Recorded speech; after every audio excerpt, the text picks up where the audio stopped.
नमस्कार. रिद्धी व्हॉइस स्टोरीमध्ये आपलं स्वागत आहे. सकारात्मक विचार भाग 1. सकाळपासून घरात गडबड गोंधळ चालला होता आणि त्याला कारणही खासच होते. आज स्वराला बघायला मुलगा येणार होता. गंगाबाई व मधुकरला 3 मुले. 2 मुलांनंतर झालेली मुलगी स्वरा सर्वांची लाडकी ताईत बनली होती. 3ही भावंडात ती जास्त शिकून सवरून डॉक्टरी पास झाली. तिचे दोन्ही भाऊ रमेश व सुरेश वडिलांच्या स्पेअर पार्टच्या कंपनीत वडिलांबरोबर व्यवहार बघत होते. कुटुंब तसे समृद्ध होते. मुलांपेक्षा मुलगी हुशार व तिला शिक्षणाची आवड म्हणून खूप शिकवले. मुलगी स्वरा ही नाकी डोळी नीटस व रंगरूपानेही छान होती. अभ्यासवृत्तीमुळे शिक्षण असा ध्यास घेतला. आपण बरं आपलं काम भलं अशी तिची वृत्ती होती. तिच्याकरता स्थळ चालून येत होती. पण वडिलांना मधुकरांना ती आवडत नव्हती. प्रत्येक बापाला आपल्यापेक्षा जास्त श्रीमंत असलेल्या घरात मुलगी द्यावी असे वाटणे साहजिकच होते. म्हणच आहे ना, लेक द्यावी श्रीमंताकडे व सून आणावी गरिबा घरची.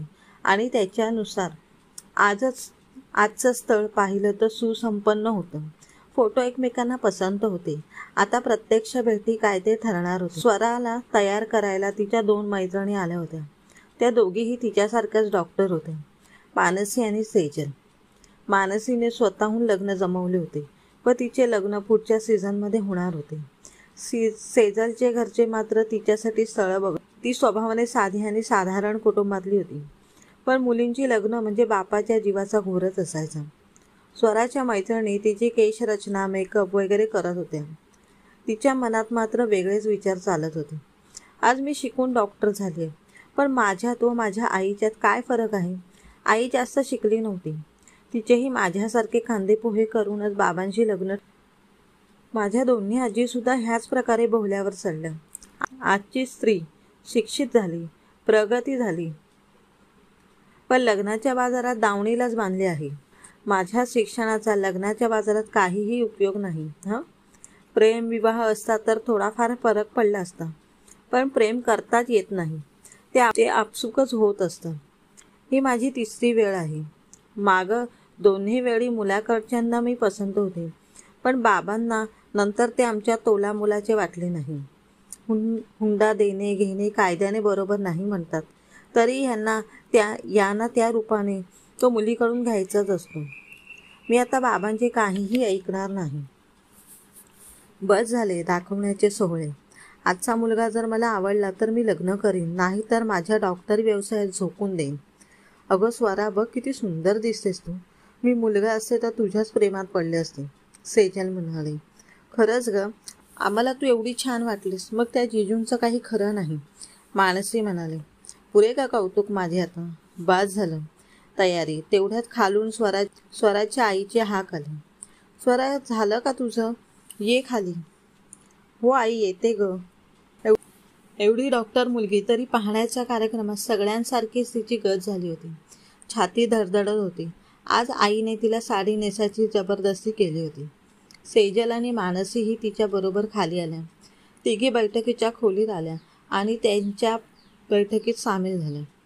स्वराच्या वडिलांनी आपल्या मुलीची व तिच्या मैत्रिणींची ओळख पाहुण्यांना करून दिली व नवऱ्या मुलाची व त्याच्या आईवडिलांची ओळख पाळख करून दिली. जुजबी गप्पा गोष्टी झाल्या. चहा पाणीही घेऊन झाले. वडिलांनी मग स्वराला प्रज्ञेशला म्हणजेच नवऱ्या मुलाला घर दाखवायला सांगितले, म्हणजे त्या दोघांना मोकळेपणाने बोलता यावे. स्वरा प्रज्ञेशला घेऊन घरासमोर असलेल्या त्यांच्या बागेत गेली. सेजल, मानसी, तुम्ही पण येताय ना गं? तेव्हा प्रज्ञेशही म्हणाले, या ताई तुम्ही दोघी, आपण एकत्र बोलू. मानसी सेजल बोलल्या, कबाब में हड्डियाँ? नाही बाबा, तुम्हीच चला.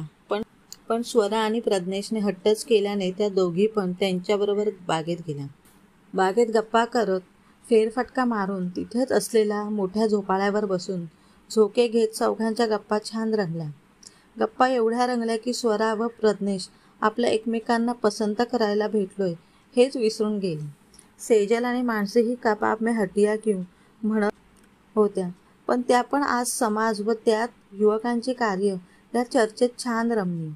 जणू शाळा कॉलेजमधल्याच मैत्रिणींचं बराच वेळ झालं व स्वरा प्रज्ञेश नाही आलेत म्हणून स्वराची आई त्यांना बोलवायला बागेत आल्या. त्या इकडे तिकडे बघत होत्या. तेवढ्यात चौघांचा जोरजोराने हसण्याचा आवाज त्यांच्या कानावर पडला. आवाजाच्या दिशेने त्या पुढे सरकल्या तर त्यांनी पाहिले की प्रज्ञेश त्या तिघींना काहीतरी विनोद बोलवून हसवत होता. त्या चकित झाल्या. तेवढ्यात प्रज्ञेशचं लक्ष त्यांच्याकडे गेले आणि त्यांनी इशाऱ्याने मुलींना सांगितले. तेव्हा त्याही भानावर आल्या. मानसी, स्वरा व प्रज्ञेशला म्हणाली, अरे बापरे, तुम्ही पसंतीबद्दल काहीच बोललात नाही. आता काकू मला आणि सेजलला ओरडणार. तेव्हा स्वरा म्हणाली, अरे तुम्ही पण मला कुठे सांगितले तुम्हाला जीजू आवडलेत की नाही ते. म्हणजे तुझ्या मैत्रिणी माझी परीक्षा करणार होत्या. बाप रे, वाट लागली माझी. प्रज्ञेश म्हणाला, खरं सांगू का, मला असले सोहळे मुळीच पसंत नाहीत. आजपर्यंत एकही मुलगी मी बघायला गेलो नाही. माझे बाबाच मुलींचे फोटो बघायचे, निवडायचे व स्वतः मुलीकडे जाऊन ती त्यांच्या आवडीप्रमाणे आहे का या बघायचे. मला वाटले तुमच्याकडे सुद्धा ते येऊन गेले असतील. मगाशी आपल्या दोघांचे आई बाबा जुनी ओळख असल्यासारखे वागत होते. जाऊ दे, माझं मत सांगतो स्वरा. तू मला पाहता क्षणी आवडलीस. क्रमश. कथा आवडल्यास चॅनलला लाईक व सबस्क्राईब करा.